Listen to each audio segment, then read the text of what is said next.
বাংলাদেশ থেকে আমদানি করা পণ্যের ওপর 15% শুল্ক কমানোর ঘোষণা দিয়েছে যুক্তরাষ্ট্র। 35% থেকে কমিয়ে 20% শুল্ক নির্ধারণের ঘোষণা দিয়েছে ট্রাম্প প্রশাসন। স্থানীয় সময় শুক্রবার হোয়াইট হাউসের পক্ষ থেকে এ তথ্য জানানো হয়। গেল 2রা এপ্রিল বাণিজ্য ঘাটতির কথা উল্লেখ করে বাংলাদেশি পণ্যের ওপর 37% শুল্ক আরোপের ঘোষণা দেয় ডোনাল্ড ট্রাম্প।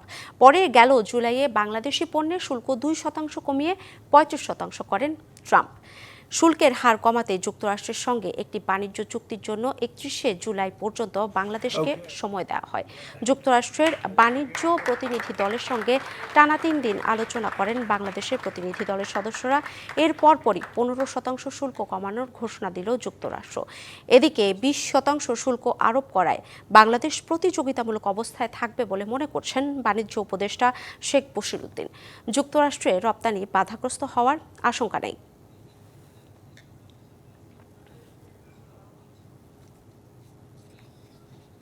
বাংলাদেশ থেকে আমদানি করা পণ্যের ওপর 15% শুল্ক কমানোর ঘোষণা দিয়েছে যুক্তরাষ্ট্র।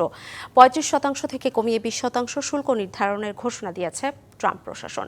এ ব্যাপারে কথা বলতে আমাদের সাথে যুক্ত হচ্ছেন Dhaka chamber of commerce and industry DCCI এর সাবেক সভাপতি এবং সেন্টার ফর এনআরবির সভাপতি শেকেল চৌধুরী। শেকেল চৌধুরী, বাংলাদেশের ওপর 35 থেকে কমিয়ে 20% শুল্ক আরোপ করেছে যুক্তরাষ্ট্র। কিভাবে দেখছেন বিষয়টি? এটি ভালো উদ্যোগ। আমাদের শেষ মুহূর্তে আমরা অন্তত কিছুটা অর্জন করতে পেরেছি। প্রতিবেশী দেশগুলোর সাথে প্রতিযোগিতামূলক অবস্থানে থাকবার একটা অবস্থা তৈরি হয়েছে। তবে এটি সত্যি কথা, আমাদের বাণিজ্য উপদেষ্টা যেটি বলেছেন যে আহ, রপ্তানি বাধাগ্রস্ত হবে না, কথাটা সত্য। কিন্তু একটা চাপ তো আসলো, বাড়তি 20% আমাকে অ্যাডজাস্ট করতে হচ্ছে।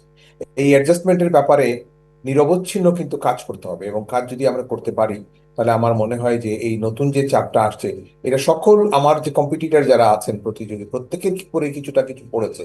আমি মোটামুটি এখন একটা কম্পিটিটিভ সিচুয়েশনে এসেছি। এখন আমাকে লাগাতার এটার পিছনে ফলো আপে থাকতে হবে। আমার মনে হয় যে এটি আমাদের এই যে রেজিলিয়েন্ট যে বিজনেস কমিউনিটি আছে, বিশেষ করে পোশাক খাতের যারা আছেন, মূল রপ্তানি যেটি আমাদের, সেখানে যারা আছেন তাদেরকে যদি সম্পৃক্ত রাখা যায় নিয়মিত, অবশ্যই তার মধ্যে আদর্শ এবং যারা ভালো বোঝেন নেতৃবৃন্দের মধ্যে, তাদেরকে নিয়ে যদি এগুলো নিয়মিত যদি বাণিজ্য মন্ত্রণালয় বা সংশ্লিষ্ট বিভাগগুলো যদি কাজ করে, ভবিষ্যতেও কিন্তু এখান থেকে আরো কিছু সুবিধা হয়তো নেওয়া যায়। মার্কিন যুক্তরাষ্ট্রের সাথে সম্পর্ক কিন্তু সবসময় এই বাইলেটারাল এই ট্রেডে অনেকগুলো সুবিধা আছে। আপনি অনেক যদি আর্গুমেন্ট গুলো করতে পারেন, দেন দরবার করতে পারেন, তদবির করতে পারেন, এটা কিন্তু সেই দেশে কিন্তু তদবির বৈধ। এই বৈধ তদবিরের জন্য তাদের রাজনৈতিক নেতৃবৃন্দের সাথে সম্পর্ক রাখা, প্রশাসনিক ব্যক্তিবর্গের সাথে সম্পর্ক রাখা, এগুলো যদি আমরা করতে পারি, আমরা প্রতিযোগিতায় নিশ্চয়ই আমাদের অবস্থান ধরে রাখতে পারবো।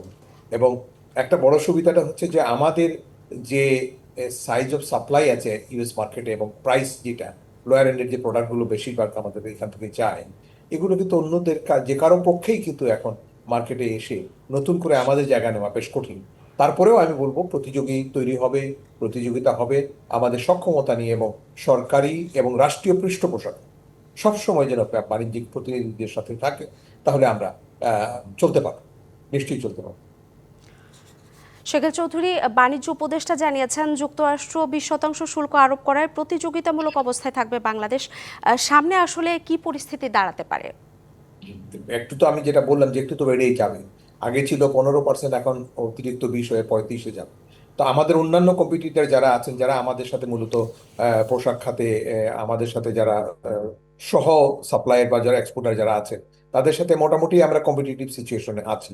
এখন আমাদেরকে কিন্তু কম্পিটিটিভ এই সিচুয়েশনটাকে আমাদের মতো করে যদি আমরা সরবরাহ লাইনটা ঠিক রাখতে পারি, আমাদের প্রোডাক্ট যদি কোয়ালিটিটা ঠিক আমরা যেভাবে রেখে এতদিন পর্যন্ত এসেছি সেটি যদি রাখতে পারি, এবং আমাদের যদি কোনো রকমের ডিসরাপশন এখানে না হয়, বিশেষ করে সাপ্লাই লাইনে, তাহলে আমার মনে হয় যে বাণিজ্য উপদেষ্টা যেটি বলেছেন এটি আমরা পারবো, এটি আমাদের পক্ষে সম্ভব।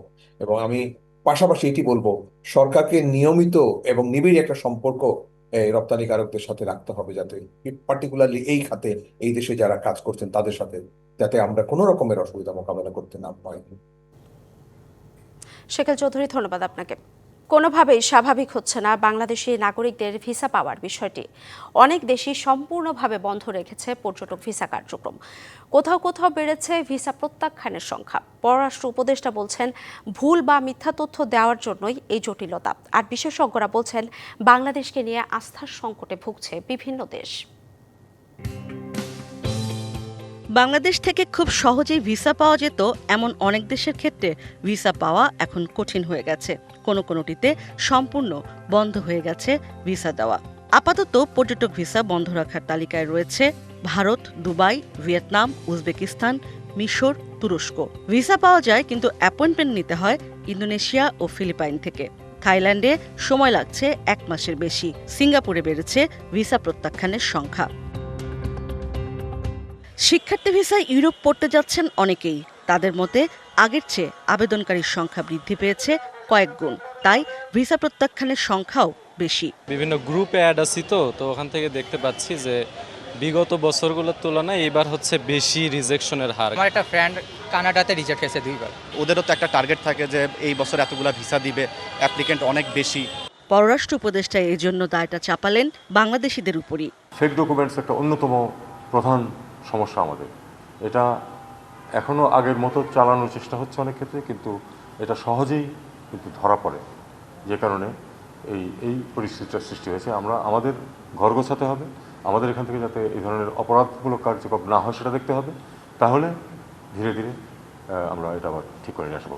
কূটনীতিক বিশ্লেষকরা মনে করছেন, বাংলাদেশের মানুষকে বাইরের রাষ্ট্রগুলো আস্থায় নিতে না পারাটাও অন্যতম একটা কারণ ভিসা না দেয়ার। যেহেতু বাংলাদেশের আইন শৃঙ্খলা পরিস্থিতি যদি বলেন বা বর্তমান অবস্থা যদি বলেন, অর্থনৈতিক অবস্থা যদি বলেন, মোটা দাগে এগুলো নিয়ে কিন্তু বাইরের পৃথিবীর মানুষ দেখছে, এবং এর কারণেও কিন্তু এক ধরনের মানুষ বা তরুণ প্রজন্মের বিশেষ করে বাইরে যাওয়ার একটা প্রবণতা বাড়ছে। সামষ্টিক চেহারাটা বিশ্বাসযোগ্যতা হারায়, তখন কিন্তু ব্যক্তিও সেই সমস্যার ভুক্তভোগী হয়। অনেকেই বাংলাদেশের মানুষজনকে ভিসা দিতে চাচ্ছে না।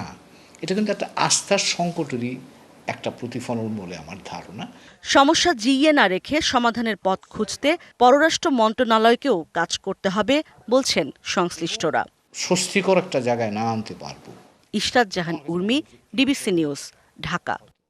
শিক্ষার্থীদের মাঝে সচেতনতা সৃষ্টির লক্ষ্যে পাঠ্যপুস্তকে জাতীয় পরিচয়পত্র ও ভোটার তালিকার গুরুত্ব ও কার্যক্রম অন্তর্ভুক্ত করতে চায় নির্বাচন কমিশন। এ সংক্রান্ত ছোট গল্প, নাটিকা, সংলাপ বা প্রবন্ধ ইসির সব পর্যায়ের কর্মকর্তার কাছে লিখিত আকারে চাইবে সংস্থাটি। এই লক্ষ্যে একটি কমিটিও গঠন করা হয়েছে।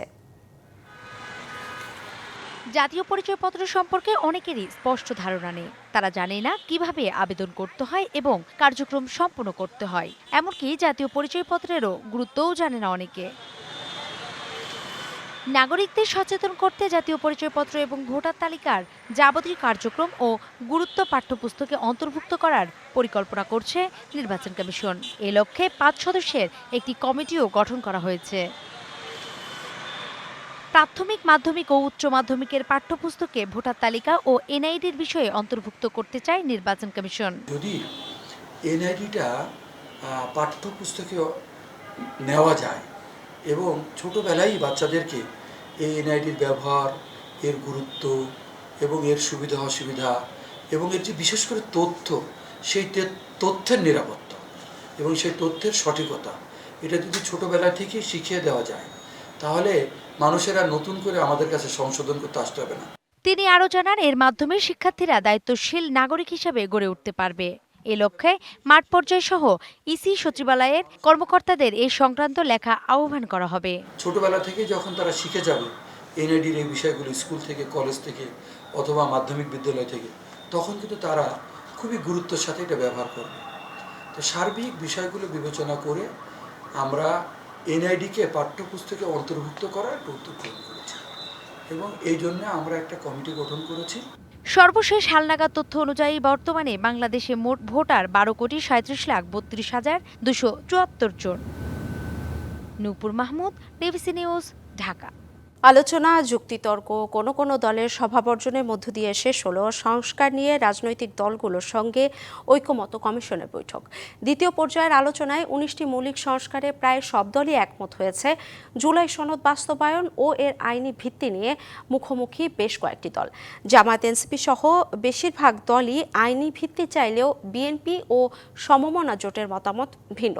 তবে কমিশন বলছে জুলাই সনদ বাস্তবায়নের ক্ষেত্রে প্রয়োজনে দলগুলোর সঙ্গে আবার আলোচনা হতে পারে।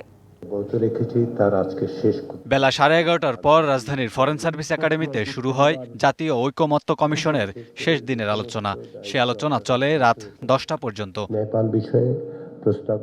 সাংবিধানিক প্রতিষ্ঠানে নিয়োগ, রাষ্ট্রপতি নির্বাচন, ক্ষমতা ও দায়িত্ব, তত্ত্বাবধায়ক সরকার, উচ্চকক্ষ গঠন, নাগরিকদের অধিকার সম্প্রসারণ, রাষ্ট্রের মূলনীতি নিয়ে আলোচনা হয়। সবগুলো বিষয়েই মতামত সহ আপত্তি জানিয়েছে সব দল। মূলনীতি প্রসঙ্গে সিপিবি, বাসদ সহ 4টি বাম দল আলোচনা বর্জন করে। যদি সব দল কোনোটা একমত না হই তাহলে এই আলোচনাটা না ভালো। আমি এটা পরিবর্তনের পক্ষে না, কেউ হয়তো পরিবর্তনের পক্ষে আছে বা অন্য কিছু যুক্ত করার পক্ষে আছে, তাই না?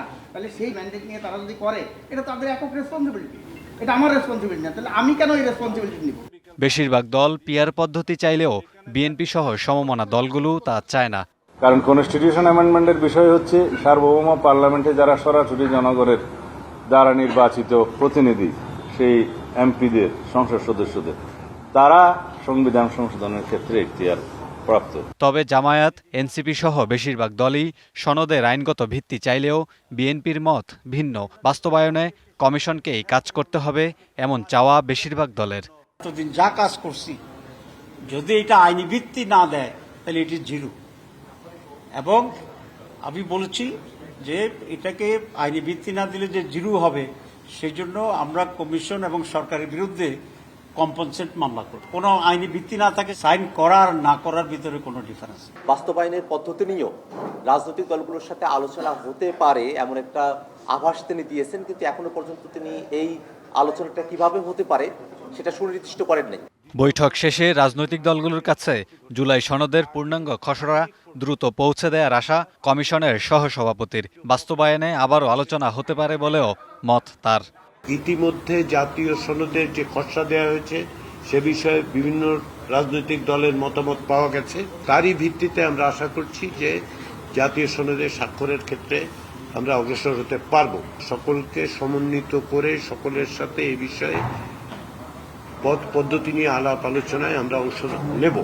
জাতীয় ঐকমত্য কমিশনের দ্বিতীয় পর্যায়ের এই বৈঠক শুরু হয় গত 2 জুন। 23 কার্যদিবসের দীর্ঘ আলোচনা শেষে 19টি বিষয়ে নোট অব ডিসেন্ট সহ একমতে পৌঁছেছে দলগুলো। প্রাথমিক পর্যায়ে কামরুল হাসান, ডিবিসি নিউজ, ঢাকা।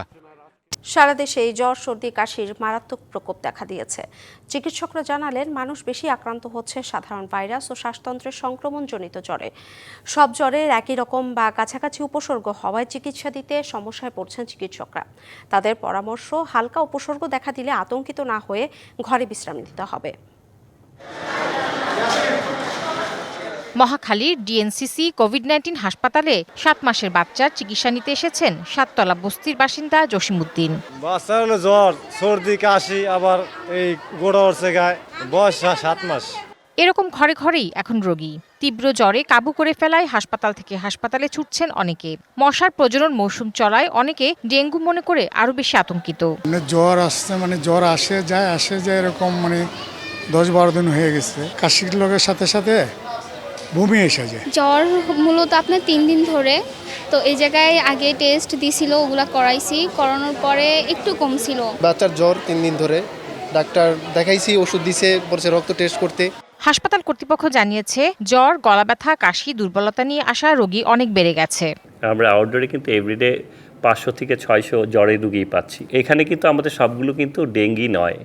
আমরা দেখেছি যে অলমোস্ট 80%ই সেটা কমন কোল্ড বা ইনফ্লুয়েঞ্জা বা ভাইরাল জনিত কমন ডিজিজ।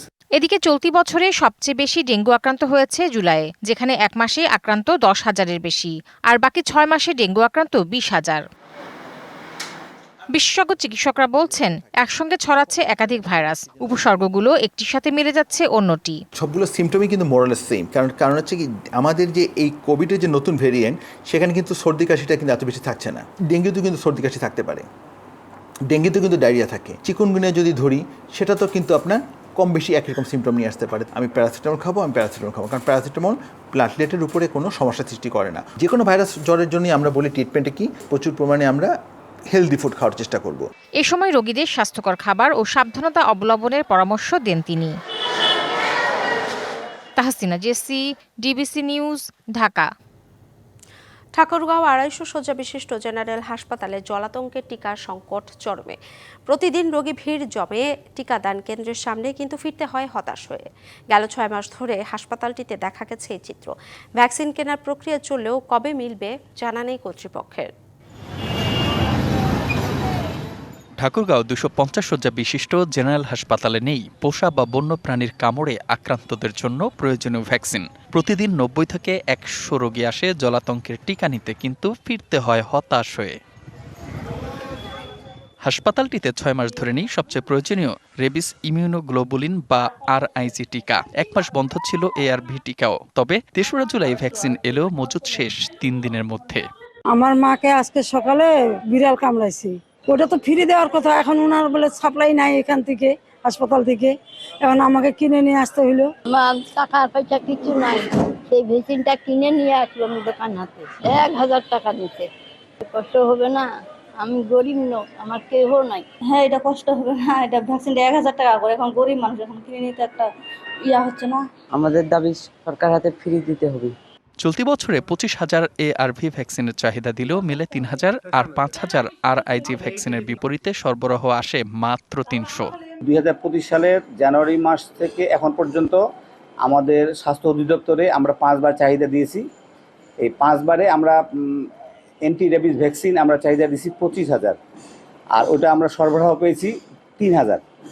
আর এই রেবিস ইমিউনোগ্লোবিনও ওইটা আমরা চাহিদা দিয়েছিলাম 5,000, ওইটা আমরা পাইছি 300। এটা ক্রয় প্রক্রিয়া চলমান, আর যেটা ভ্যাকসিনের কথা বলছিলেন র্যাবিস ভ্যাকসিন, এটি ওরা আমাদেরকে 200-500 ভাইল এইভাবেই সরবরাহ করছে, বাট RIGটা এখন প্রক্রিয়া হচ্ছে না। তো এই বিষয়ে আসলে আমি বারবার যোগাযোগ করেছি তাদের সাথে, এখন পর্যন্ত আসলে আমি জানি না এটা কবে আসবে। জলাতঙ্ক একটি প্রাণঘাতী রোগ। বন্যপ্রাণী কামড়ের পর দ্রুত টিকা না দিলে ঝুঁকি থাকে মৃত্যুর। DBC news desk.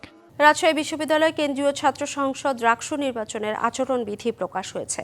নির্বাচনের প্রার্থী হতে হলে ডোপ টেস্ট করাতে হবে এবং রিপোর্ট পজিটিভ আসলে প্রার্থিতা বাতিল হবে। প্রধান নির্বাচন কমিশনার স্বাক্ষরিত রাকসুর অফিসিয়াল ওয়েবসাইটে প্রকাশিত আচরণবিধিতে আরও বলা হয়েছে, মনোনয়নপত্র সংগ্রহ এবং দাখিলের সময় কোনো প্রকার মিছিল করা যাবে না। প্রার্থী ও ভোটার ছাড়া অন্য কোনো কেউ বিশ্ববিদ্যালয় এলাকায় প্রচারণা চালাতে পারবে না। ভবনের দেয়ালে লেখনী ও পোস্টার লাগানো নিষেধ। এছাড়া আবাসিক হলে প্রচারণার জন্য নিতে হবে অনুমতি। আচরণবিধি ভঙ্গ করলে থাকবে জরিমানা সহ শাস্তির বিধান। এছাড়া গণমাধ্যম কর্মীরা ভোট কেন্দ্রে প্রবেশ করতে পারলেও লাইভ সম্প্রচার করতে পারবেন না।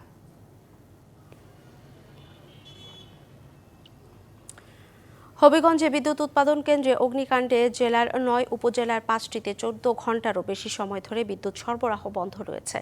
বৃহস্পতিবার সন্ধ্যা 7:30টার দিকে শাহজিবাজার বিদ্যুৎ উৎপাদন কেন্দ্রে অগ্নিকাণ্ডের সূত্রপাত।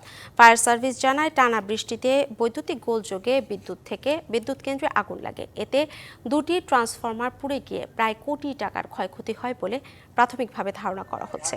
খবর পেয়ে মাধবপুর ও শায়েস্তাগঞ্জ ফায়ার স্টেশনের 4টি ইউনিট দ্রুত ঘটনাস্থলে পৌঁছে আধা ঘন্টার চেষ্টায় আগুন নিয়ন্ত্রণে আনে। ঘটনার পর হবিগঞ্জ সদর, মাধবপুর, চুনারুঘাট, শায়েস্তাগঞ্জ ও লাখাই উপজেলায় বিদ্যুৎ সরবরাহ বন্ধ রয়েছে। এতে সাধারণ মানুষ চরম ভোগান্তিতে পড়েছেন। মিয়ানমারে বেসামরিক অন্তর্বর্তী সরকারের কাছে ক্ষমতা হস্তান্তর করেছে দেশটির সেনাবাহিনী। স্থানীয় সভায় বৃহস্পতিবার অন্তর্বর্তী সরকারের কাছে ক্ষমতা হস্তান্তর করে সেনাবাহিনী। আগামী ডিসেম্বরে পরিকল্পিত জাতীয় নির্বাচনকে সামনে রেখে এই সরকার গঠন হয়েছে, কিন্তু অন্যান্য দায়িত্বের পাশাপাশি ভারপ্রাপ্ত প্রেসিডেন্ট হিসেবে দায়িত্ব পালন করবেন জান্তা প্রধান মিন অং হলাইং। মিয়ানমারের রাষ্ট্রীয় সংবাদ মাধ্যমে প্রকাশিত এক ঘোষণায় বলা হয়, 2021 সালে অভ্যুত্থানের পর সেনাবাহিনীকে ডিক্রির মাধ্যমে যে ক্ষমতা দেওয়া হয়েছিল তা বাতিল করা হয়েছে। পাশাপাশি একটি তত্ত্বাবধায়ক প্রশাসন গঠন করা হয়েছে এবং নির্বাচন তত্ত্বাবধানের জন্য একটি বিশেষ কমিশনও গঠন করা হয়েছে। কানাডার পণ্যে 10% বাড়িয়ে 35% শুল্ক আরোপ করেছে মার্কিন যুক্তরাষ্ট্র। স্থানীয় সময় বৃহস্পতিবার এ সংক্রান্ত একটি নির্বাহী আদেশে সই করেছেন মার্কিন প্রেসিডেন্ট ডোনাল্ড ট্রাম্প। কানাডা ছাড়াও আরও কয়েকটি দেশের উপর শুল্ক নিয়ে নতুন সিদ্ধান্ত এসেছে। অন্য দেশগুলোর মধ্যে পাকিস্তানের উপর 19%, আফগানিস্তানের উপর 15%, ভারতে 25%, ব্রাজিলে 10%, ইন্দোনেশিয়ায় 19%, মালয়েশিয়ায় 19%, মিয়ানমারে 40%, ফিলিপাইনের উপর 19%, শ্রীলঙ্কার উপর 20% এবং ভিয়েতনামের উপর 20% শুল্ক আরোপ করেছে ওয়াশিংটন। গেল 2রা এপ্রিল বাণিজ্য ঘাটতির কথা উল্লেখ করে বিশ্বের বিভিন্ন দেশের উপর উচ্চ হারে পাল্টা শুল্ক আরোপ করেন ট্রাম্প। পরে শুল্ক নিয়ে যুক্তরাষ্ট্রের সঙ্গে বিভিন্ন দেশকে আলোচনার সুযোগ দেয় ওয়াশিংটন।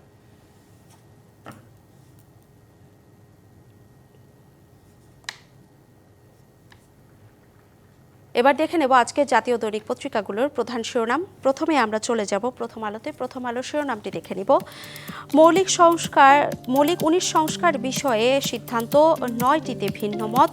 আগামী কয়েকদিনের মধ্যে জুলাই জাতীয় সনদের একটি পূর্ণাঙ্গ রূপ দেওয়া হবে, এরপর তা দলগুলোকে দেওয়া হবে, তার ভিত্তিতে জাতীয় সনদ স্বাক্ষরের ক্ষেত্রে অগ্রসর হওয়া সম্ভব হবে বলে মন্তব্য করেছেন জাতীয় ঐকমত্য কমিশনের সহসভাপতি আলী রিয়াজ। এরপর আমরা চলে যাব সমকালে। বিএনপির আপত্তিসহ পিআর পদ্ধতিতে উচ্চকক্ষের সিদ্ধান্ত, ঐকমত্য কমিশনের সংবিধান সংশোধনে উচ্চকক্ষের সমর্থন লাগবে না, বিএনপির না এবং এমপিদের গোপন ভোটে রাষ্ট্রপতি নির্বাচন এবং নিয়োগ ক্ষমতা বাড়ছে রাষ্ট্রপ্রধানের। এরপরে আমরা চলে যাব যুগান্তরে। কর্মসংস্থান বিনিয়োগে মন্দা, দেশের অর্থনৈতিক চাহিদা অনুযায়ী আর্থিক খাত ঋণের যোগান দিতে ব্যর্থ হচ্ছে, কিন্তু বৈশ্বিক খাতে গত 1 বছরে সরকারের নেওয়া নানামুখী পদক্ষেপের ফলে কিছুটা স্বস্তিও ফিরেছে।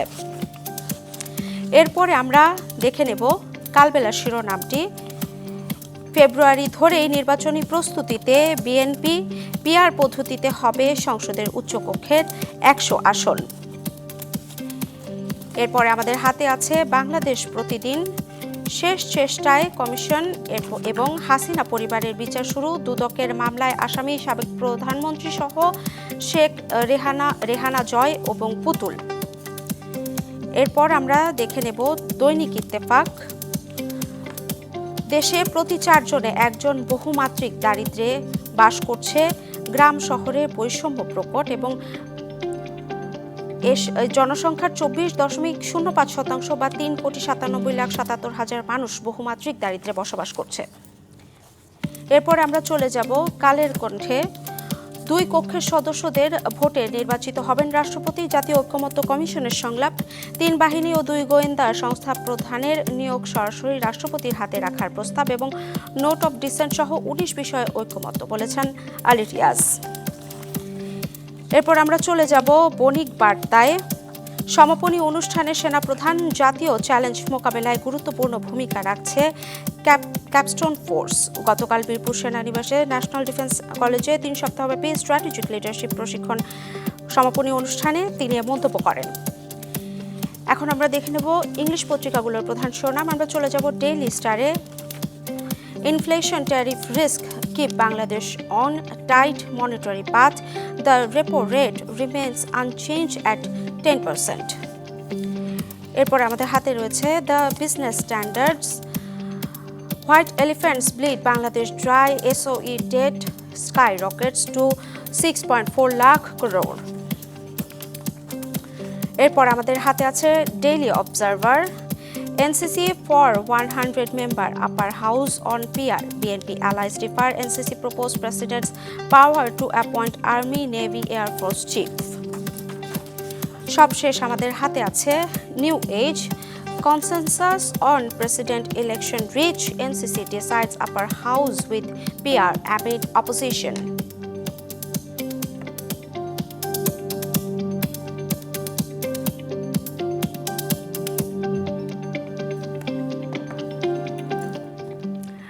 ডিবিসি সংবাদ এই ছিল এখনকার মতো। ডিবিসি নিউজের সংবাদগুলো পড়তে ভিজিট করুন dbcnews.tv, ভিজিট করুন ডিবিসি নিউজের ফেসবুক পেজ এবং ইউটিউব চ্যানেল। ডিবিসির সঙ্গে থাকুন।